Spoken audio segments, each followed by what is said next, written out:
주님 앞에 서면 부족한 자인 줄을 고백할 수 있는 믿음의 사람들 되게 하여 주시옵소서. 하나님, 교만하지 않고 늘 겸손한 마음으로 주 앞에 서길 원합니다. 우리는 언제라도 사단의 권세 앞에 쓰러질 수밖에 없는 약한 자임을 고백하며 빛과 소금 대신 그분 앞에 온전하게 서서 빛과 소금 역할을 잘 감당할 수 있는 믿음의 사람들로 세워 주시옵시고, 오늘도 겸손하게 주의 말씀을 듣고 주의 말씀 가운데 서서 예수 그리스도만이 참 소망이시며 그분만이 나의 구원자이시며 그분만이 나를 인도하시는 분이심을 또한 고백하며 하나님의 자녀로서 온전하게 복음 앞에 설 수 있는 백성들 되게 하여 주시옵소서. 주님의 은혜가 우리 심령 가운데 임하기 원합니다. 우리의 심령을 사로잡고 있는 권세, 세상 마귀들을 주 예수 그리스도의 이름으로 물리치게 하여 주시옵시고, 온전하게 주 예수 그리스도 안에서 설 수 있는 귀한 은혜의 시간 되게 하여 주시옵소서. 감사드리며 주 예수 그리스도 이름으로 기도했습니다. 말씀 보시겠습니다. 은혜와 하나님 말씀 마태복음 5장 17절부터 18절까지입니다.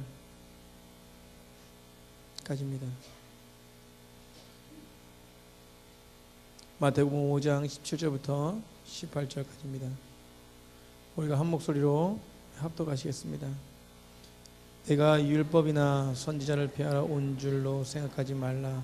폐하러 온 것이 아니요 완전하게 하려 함이라. 진실로 너희에게 이르노니 천지가 없어지기 전에는 율법의 1.1획도 결코 없어지지 아니하고 다 이루리라. 아멘. 우리 옆 사람과 인사하겠습니다. 사랑합니다.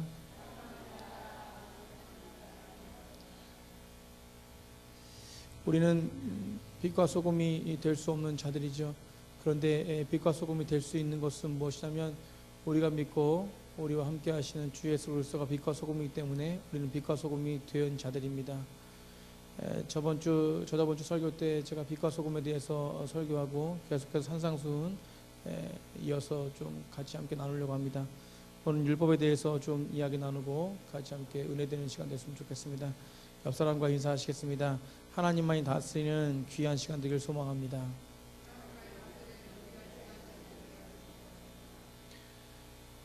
무지의 지라는 말이 있습니다. 무지라는 말이 무슨 말이냐면 모른다는 것이죠. 지라는 것이 무엇입니까? 안다는 것입니다. 그러면 무지의 지는 어떤 뜻입니까?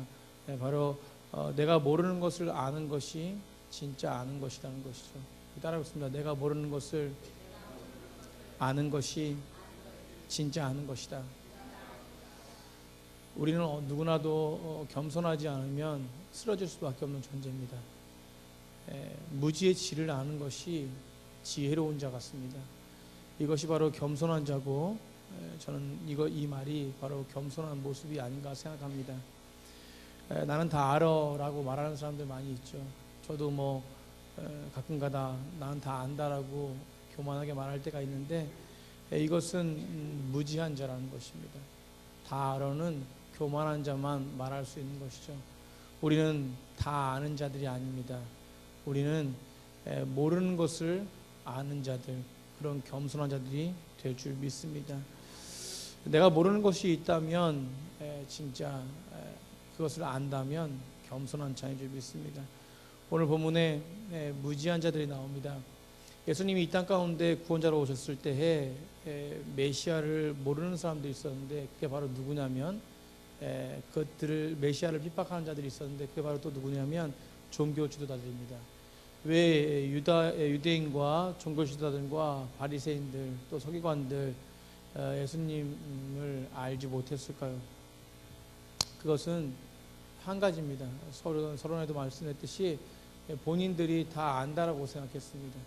본인들이 다 알고 있다라고 교만했기 때문에 예수님이 메시아임에도 불구하고 예수님을 믿지 못했다는 것이죠.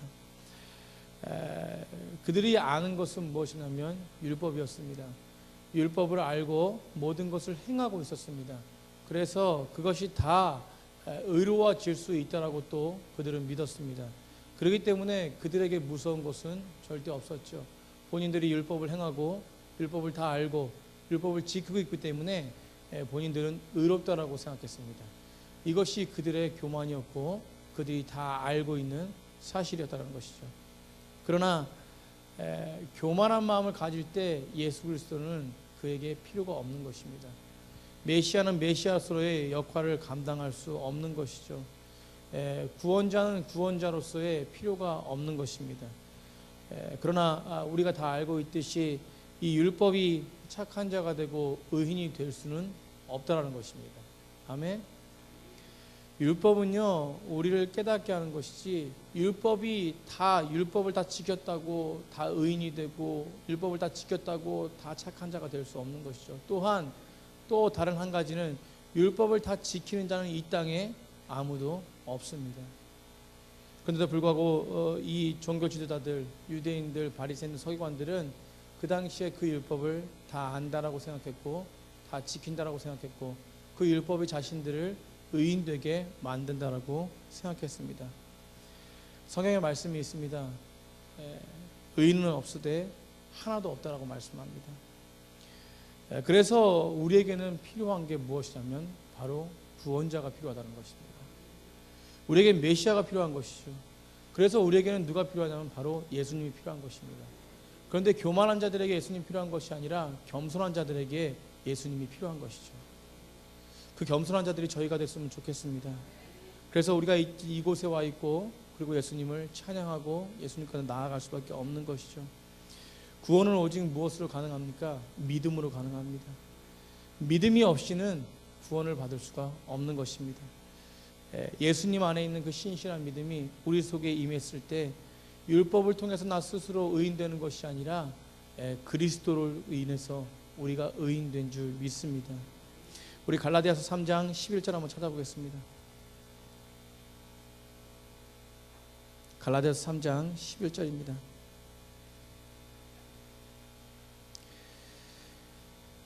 우리 갈라디아서 3장 11절 우리 한 목소리로 합독하시겠습니다. 또 하나님 앞에서 아무도 율법으로 말미암아 의롭게 되지 못할 것이 분명하니 이는 의인은 믿음으로 살리라 하였습니다. 아멘. 갈라디아서에서 뭐라고 말씀하시냐면 율법으로 말미암아 의롭게 되지 못할 것이 뭐하다? 분명하다는 것입니다. 율법으로는 의롭게 될 수 없다는 것입니다. 오직 뭡니까? 의인은 믿음으로 살리라는 것입니다. 믿음으로 의인이 된다는 것이죠. 누굴 믿음으로? 주 예수 그리스도를 믿음으로, 주 예수 그리스도의 신실한 믿음으로 말미암아 우리는 의인 되었다는 것입니다. 그런데 지금 유다인들, 그 종교 지도자들은 본인들이 율법으로 말미암아 의인이 되었다라고 고백하는 자들이라는 것이죠. 그러니 그들에게 메시아가 필요 있겠습니까? 그들에게 메시아가 나타나도 아무리 구원자가 나타나도 그들에게 메시아가 보이지 않습니다. 오직 뭐예요? 자신들은 율법으로 의인 되었기 때문입니다. 우리 로마서 10장 2절 한번 찾아보겠습니다. 로마서 10장 2절입니다.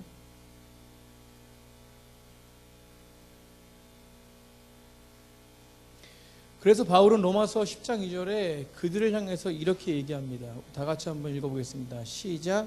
내가 증언하노니 그들이 하나님께 열심히 있으나 올바른 지식을 따른 것이 아니니라. 아멘. 그들이 뭐해요? 열심은 있으나 올바른 지식에 따르지 않았다는 것이에요. 바울은요, 그들의 지식이, 그들이 알고 있는 것이 잘못된 것을 알고 있었습니다. 그들의 모든 것이 알고 있는 것이 교만한 것을 바울은 알고 있었다는 것이에요. 그런데 유대인들은, 지금 종교지도자들은 자기 본인들이 알고 있는 것이 잘못된 것인지 알고 있습니까? 모르고 있습니까? 모르고 있다는 것이에요. 그것이 바로 서두에도 말씀드렸듯이 교만이라는 것입니다. 우리에게도요, 교만이 찾아올 수 있습니다. 우리에게는 한없는 은혜가 임했음에도 불구하고 우리에게는 때로는 교만이 찾아올 수 있다는 거예요. 그 교만은요, 패망의 지름길이 됩니다. 무너짐의 제일 철출발이 바로 교만이라는 것입니다. 그래서 믿음의 사람들은요, 우리 10년 가운데 우리를 잘 점검할 수 있는 사람들이 되어야 됩니다. 그래야지만이 우리가 늘 겸손한 마음으로 나아갈 수 있거든요. 우리 계속해서 로마서 10장 3절 한번 읽어보겠습니다. 다 같이 읽겠습니다. 시작. 하나님의 의를 모르고 자기 의를 세우려고 힘써 하나님의 의에 복종하지 아니하였느니라. 하나님을 모르고 자기를 세우려고 힘써 의에 복종하지 않았습니다. 구원받으려면 하나님의 의로움이 덧입혀져 됨에도 불구하고 그들은 자기 의에 사로잡혀 있다는 것이죠. 유대인들은 스스로 의인이 되려고 했습니다. 마치 선악과를 따먹어 하나님처럼 되려는 첫 아담과도 같은 모습이라는 것이죠. 그들에게 교만함이 있었습니다. 성경에 의라는 단어가요, 어떤 뜻이냐면 바로 하나님과 나와의 올바른 관계를 말합니다. 그런데 이 관계를 자신들이 맺으려고 했고 자신들이 관계를 가지려고 했다는 것이죠. 오직 관계를 맺어주시는 분은 누구시냐면 하나님이십니다. 하나님과 올바른 관계가 맺어질 때 죄가 사라지고 죄가 심령 가운데 들어오지 못하게 된다는 것이. 율법은 다 지킬 수 없습니다. 그렇기 때문에 누구도 자신이 의로워질 수 있다고 의로워질 수 있는 사람은 이 땅에 아무도 없습니다. 그렇기 때문에 모든 이 땅의 모든 사람들은 다 뭡니까? 죄인이라는 것이에요. 아멘. 죄인은 심판받을 수밖에 없습니다. 죄인은 더 나아가서 그 심판을 통해서 죽을 수밖에 없는 존재죠. 우리 사형 선고 받은 사람의 삶이 어떨 것 같습니까? 오늘 죽을지 내일 죽을지 아무도 모릅니다. 죄를 지은 사람들은 늘 불안해하죠. 그 죄가 언제 발각될지 모르기 때문에 그렇습니다. 사형 선고 받은 사람들은 정말 슬프고 비참한 삶을 살 것입니다. 그런데 복음이 왜 기쁜 소식입니까? 왜 복음이 기쁜 소식이죠? 그것은 바로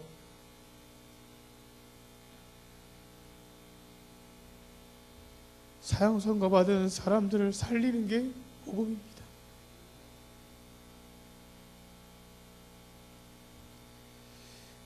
오늘 모이신 모든 분들이 그 복음 안에 사로잡히는 분들이 되길 간절히 축복합니다.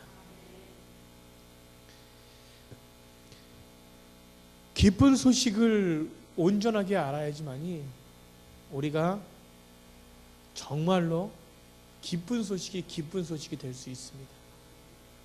기쁜 소식이 아무리 기쁜 소식이어도 유대인들처럼 자기 자신의 교만함 때문에 그 기쁜 소식을 기쁜 소식으로 못 듣는다면 그 복음은 능력이 될 수 없는 것이죠. 우리가 얼마나 행복한 자입니까? 주 예수 그리스도를 통해서 우리가 진정으로 우리 심령 가운데 복음이 임한 자들입니다. 은혜가 임한 자들이죠. 그래서 로마서 3장 23절에 모든 사람이 죄를 범하였음에 하나님의 영광에 이르지 못하였더니라. 모든 사람은 주님 앞에 나아갈 수 없습니다. 그 영광 가운데 나아갈 수 없는 것이죠. 죄의 신분으로 완전히 죽을 수밖에 없는 존재였다는 것이에요. 그러나 사형 선고받은 이 자들에게 하나님은 기쁨의 소식을 주셨습니다. 그것이 바로 로마서 3장 24절입니다. 로마서 3장 24절 한번 찾아보겠습니다.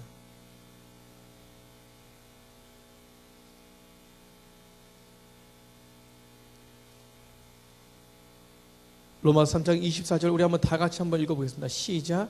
그리스도 예수 안에 있는 속량으로 말미암아 하나님의 은혜로 값없이 의롭다 하심을 얻은 자 되었느니라. 아멘. 우리는 영원히 죽을 수밖에 없는 자고 사형 선고받은 자들이었습니다. 그럼에도 불구하고 우리에게 기쁜 복음의 소식이 임했는데 그것을 믿는 자들, 그것이 함께하는 자들, 그 자들은 의롭다 하심을 얻었다고 말합니다. 예수 그리스도 속량은 그 대가를 말합니다.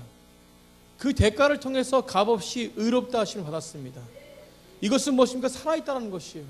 살아있는 것이 바로 무엇이냐면 복음입니다. 우리 따라해서 살아있는 것이 복음이다. 우리에게 복음의 능력이 나타나는 것이 무엇입니까? 바로 빛과 소금이 되었다라는 것입니다. 사랑하는 성도님들, 우리는요 값없이 이 은혜 안에 거한 자들입니다. 나 스스로 의로워질 수 없고 주 예수 그리스도를 통해서만 의로워진 자들이죠. 우리가 살아가는 삶도 은혜로만 이루어지고 우리가 이 땅에 죽는 날도 은혜로만 이루어집니다. 우리는 그 은혜 가운데 성화의 길을 가야 합니다. 주께서 우리 10년 가운데 인도해 주실 때 그 성화의 길을 갈 수 있고 우리가 그 길을 걸어갈 수 있음을 고백합니다. 그래서 우리는 늘 고백할 때 부족합니다. 우리는 늘 죄인입니다. 우리는 늘 죄 가운데밖에 설 수 없는 자들입니다. 라고 고백하며 나아가는 겸손한 자들이 하나님의 은혜 가운데 거할 수 있음을 고백합니다. 이 시간에 오늘 우리가 그 은혜 가운데 거하기를 간절히 소망합니다. 교만은 패망의 지름길이죠.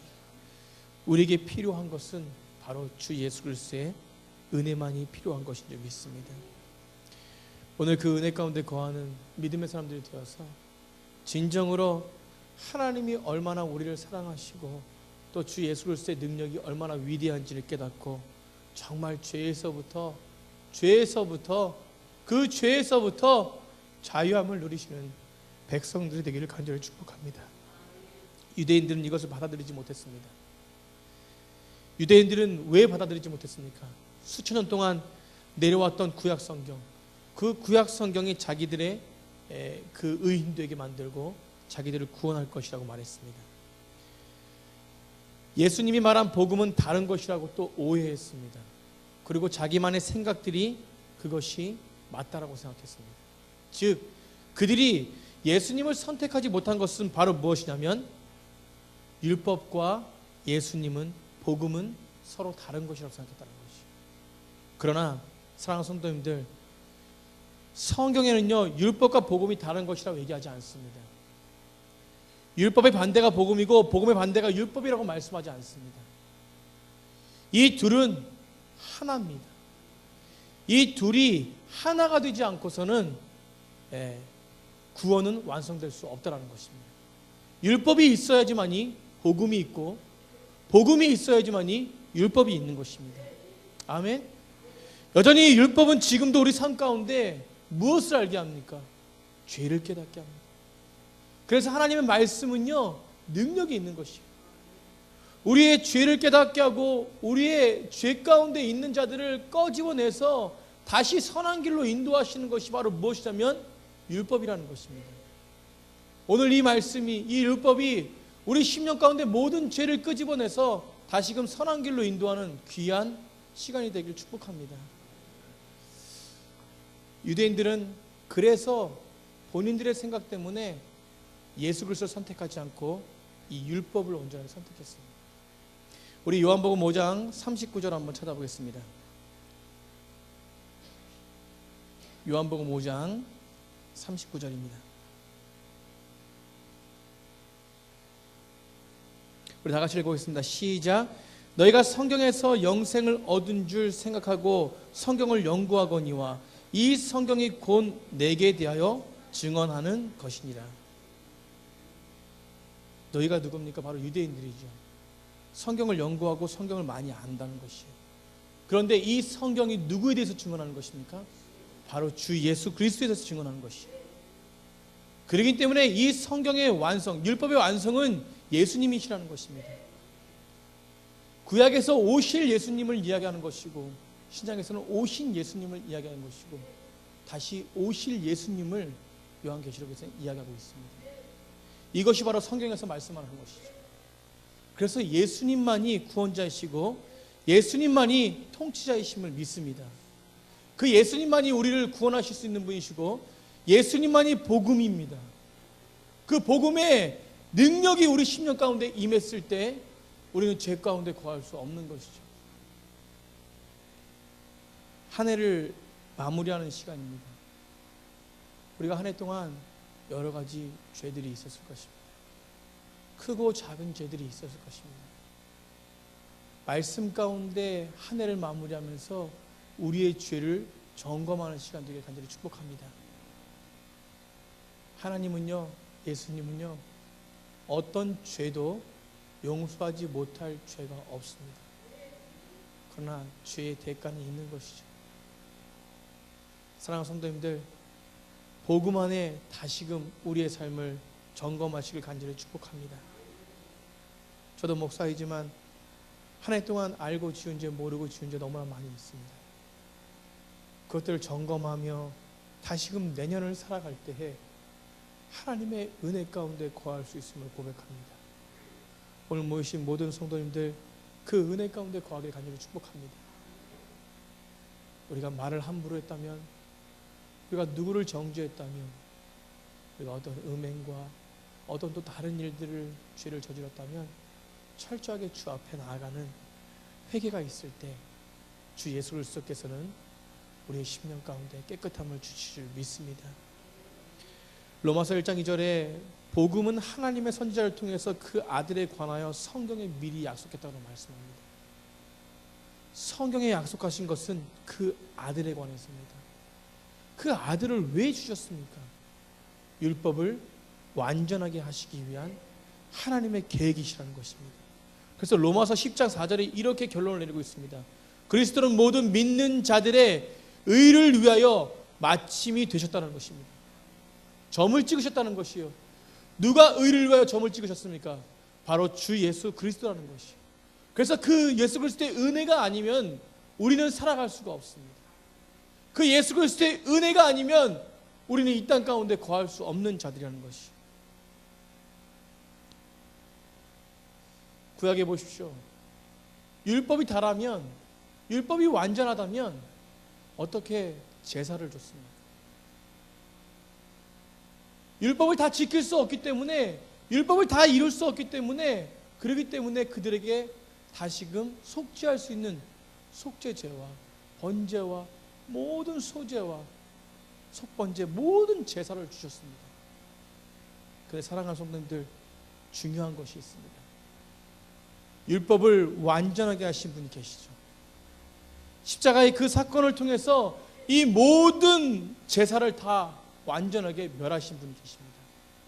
이것은 율법이 필요 없다는 것이 아니에요. 완성되게 만드신 분이 계십니다. 그게 바로 누구시냐면 바로 주 예수 그리스도라는 것이요.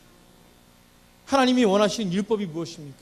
바로 내가 죄인임을 깨닫고 무엇보다 더 깨달아야 하는 것이 무엇이냐면, 나는 스스로 이 죄를 해결할 수 없기 때문에 이 죄를 해결해 주시는 그 분이 필요하다는 것을 깨닫기 위해서 율법이 있다는 것입니다.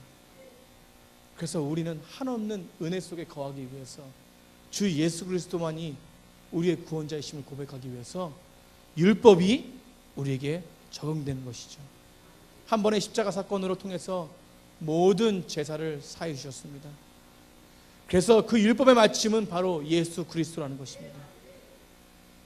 그러나 유대인들은 여전히 그 마침을 나타내신 그 예수 그리스도를 여전히 믿지 못하고 자신들의 교만함으로 자신들의 의로워질 수 있다라고 생각했다는 것입니다. 사랑하는 성도님들, 우리는 예수 그리스도를 믿고 구원받았습니다. 우리가 죄인인 것을 알고 그분이 우리 죄를 자유하게 해주신 분이라고 믿고 나아갔죠. 그래서 우리는 은혜 가운데 거한 자들입니다. 정말로 더 깊이 말하면은 그분이 우리를 만나주셨고, 그분이 우리를 알게 하셨고, 그분이 우리를 예수 그리스도를 믿음 가운데 거하게 하셨고, 또 그분이 우리가 죄인임을 알게 하셨다는 것입니다. 그것이 바로 은혜이고, 그것이 바로 주님이 우리에게 하신 능력이라는 것입니다. 그래서요, 율법은 우리의 죄를 깨닫게 하는 기능이라는 것이에요. 그래서 그 기능을 알았다면, 그 죄인임을 알았다면 다시금 말씀 안에, 그 복음 안에 서 있는 주 예수 그리스도 안에 나아가야 된다는 것입니다. 이것이 바로 율법과 복음은 하나라는 증거라는 것이죠. 그래서요, 디모데전서에 뭐라고 말씀하시냐면, 모든 장로들, 그리고 모든 집사들, 모든 성도들은 하나님의 말씀을 가르치는 자가 되어야 된다는 것입니다. 가르치기 위해서는 먼저 말씀을 깨달아야 되고, 그 말씀의 능력이 내 심령 가운데 임했을 때 그 말씀을 가르칠 수 있는 것이죠. 또 가르칠 때 내 죄가 발견될 수 있는 것입니다. 왜요? 율법은 뭘 발견해요? 죄를 발견하기 때문에 그렇습니다. 그래서 다시금 가르칠 때나 가르침을 받을 때나 모두가 다 주 예수 그리스도의 말씀 가운데 거해서 주 예수 그리스도의 은혜 가운데 거할 수 있다는 것입니다. 이것이 바로 복음이고 이것이 바로 능력이라는 것이죠. 사랑하는 성도님들, 오늘 우리에게 깨닫게 하시는 죄는 무엇입니까? 우리가 다시금 주 예수 그리스도 앞에 그 죄를 벗어버리고 서게 하는 그 죄가 무엇입니까? 우리 아버지는요, 우리 아버지의 마음은요, 다시 용서하시고 다시 그 자녀가 그렇게 살아가게끔 거하시게끔 만드시는 분이십니다. 우리 하나님도 너무 아파하시겠죠. 죄 가운데 거하는 백성들을 볼 때 아파하시겠죠. 그러나 우리 하나님이 더 기뻐하실 수 있는 것은 바로 무엇이냐면 죄를 돌이키고 진정한 회개 가운데 거하는 백성들을 볼 때 하나님은 기뻐하실 줄 믿습니다. 작은 죄라도 고백하십시오. 오늘 그 앞에 나아가십시오. 하나님께 예배자로 모셨다면 예배자로 더 나아가시고 하나님이 우리에게 찔림을 주시면 치료하는 하나님 앞에 온전하게 나아가시기 바랍니다. 어떤 자매가요, 죄가 드러난 형제에게 이렇게 말했다고 합니다. 형제님, 당신의 죄를 보면서 하나님이 얼마나 아파하시는지 아십니까? 우리의 죄를 보면서요, 가장 아파하시는 분이 누구시냐면 바로 하나님이시라는 것입니다. 그러나 그분이 아파하시지만 그분이 기뻐하시는 기회가 있습니다. 그것이 바로 무엇이냐면 진정한 회개라는 것입니다. 우리 따라 진정한 회개. 우리가 한 해를 돌아볼 때요, 한 해를 왜 묵상해야 되냐면 다시금 하나님의 은혜 앞에 서기 위해서입니다. 그렇기 때문에 한 해를 마무리하면서 이 12월 달에는 회개의 능력이 나타나야 됩니다. 우리가 직분을 맡겼음에도 직분을 소홀히 했다면 그것들도 회개해야 되고, 주 앞에 온전하게 예배자로 서지 못했다면 그것도 회개해야 되고, 내가 가정을 온전하게 돌보지 못하고 죄 가운데 섰다면 모든 것들이 다 회개 가운데 이루어져야만 점을 찍어주시는 그 예수 그리스도가 우리를 죄 가운데 벗어나서 은혜 가운데 거하게 하십니다. 오늘 본문에 17절에 말씀합니다. 뭐라고 말씀합니까? 내가 선지자로 율법을 펴알아온 것이 아니라 완전하게 함이다라는 것이. 주님은 완전하신 분이십니다. 이 모든 율법들을 완전하게 하신 분이 바로 누구시냐면 주 예수 그리스도입니다. 그래서 우리는 율법을 지킬 수 있는 능력이 있는 것이죠. 왜 우리에게 성령을 보여주셨습니까? 그 성령을 통해서 율법을 지키고 하나님의 말씀을 통해서 깨닫고 그분이 성령을 통해서 나를 인도하시고 그 성령을 통해서 다스림 받게 하시고 그 성령을 통해서 죄 가운데 벗어날 수 있게 하시고, 그것이 바로 그분의 능력이라는 것입니다. 그것이 바로 그분의 사랑이라는 것이죠. 사랑하는 성도님들, 우리가 이 땅 가운데 살아갈 때요, 신앙의 진검승부를 해야 됩니다. 그럼에도 불구하고 때로는 쓰러질 때가 있죠. 그러나 우리가 쓰러지지 않기 위해서 해야 되는 것이 바로 무엇이냐면 마음이라는 것이에요. 이 진검승부가 일어나는 곳이 바로 어디냐면, 따라해 봅시다, 마음입니다. 이 진검승부가 일어나는 것이 마음입니다. 이 마음을 뺏으려고 사단은 안간힘을 쓰지 못합니다. 그래서 우리가 이 마음이 무너지지 않게 계속해서 그분과 마음을 함께하는 것이 중요하다는 것이죠. 오늘도 그분과 우리 심령이 함께하는 시간들을 간절히 축복합니다. 우리가 이 땅에 살아가면서요, 신앙에서 매우 중요한 것은 마음을 뺏기지 않는 것입니다. 언젠가 제가 신학교 다닐 때 교수님께서 하신 말씀이 기억나는데요, 그분께서 그렇게 말씀하시더라고요. 성경을 펼쳐놓고 보고 늘 성경을 생각을 하며 생각을 또 하며 생각을 또 하라는 것입니다. 이것이 무엇입니까? 생각대로 판단하지 말고 생각대로 행동하지 말고 생각대로 말하지 말고 내 머릿속에 떠오르는 대로 움직이지 말라는 것입니다. 성경을 펼쳐놓고 생각하라는 것이 무엇입니까?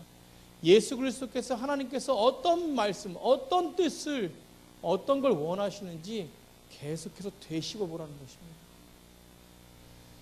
오늘 하나님께서 우리에게 되시고 오라는 말씀이 무엇입니까? 바로 성경 말씀을 통해서 우리를 깨닫게 하시는 것이 무엇입니까? 다시금 그것을 깨달았다면 회개로서 한 번의 십자가의 사건을 통해서 은혜를 주신 그 주님 앞에 온전하게 서는 귀한 시간이 되기를 축복합니다.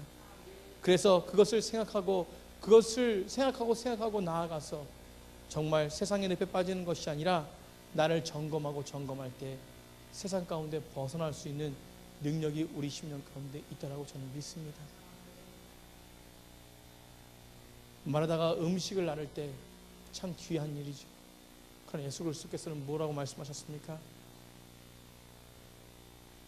마리아처럼 나와 함께하는 자를 원한다라고 말씀하셨습니다. 오늘도 그 함께하는 자를 찾기를 원하시는 그 주님의 마음 가운데 온전하게 서는 백성들이 되길 간절히 축복합니다. 오늘도 무릎 꿇고 죄를 깨달았다면 그 죄 가운데 온전하게 서는, 그 죄 가운데 회개로 온전하게 서는 귀한 시간이 되길 간절히 축복합니다. 오늘 한 해를 마무리하면서 한 해를 점검하시고 오늘 기도하실 때요, 나의 모든 죄를 벗어주시는 주 예수 그리스도의 그 십자가 사건 안에 온전하게 내 심령이 정말로 인침되고 또 그 사건이 내 심령 가운데 함께 할 수 있는 귀한 시간이 되어서 한 해를 잘 마무리하시고 또 내년을 또 기대하며 또 그 십자가의 능력 앞에 또 내년에도 더 승리할 수 있는 믿음의 사람들 되기를 간절히 축복합니다. 우리 말씀을 생각하시면서 찬양하겠습니다.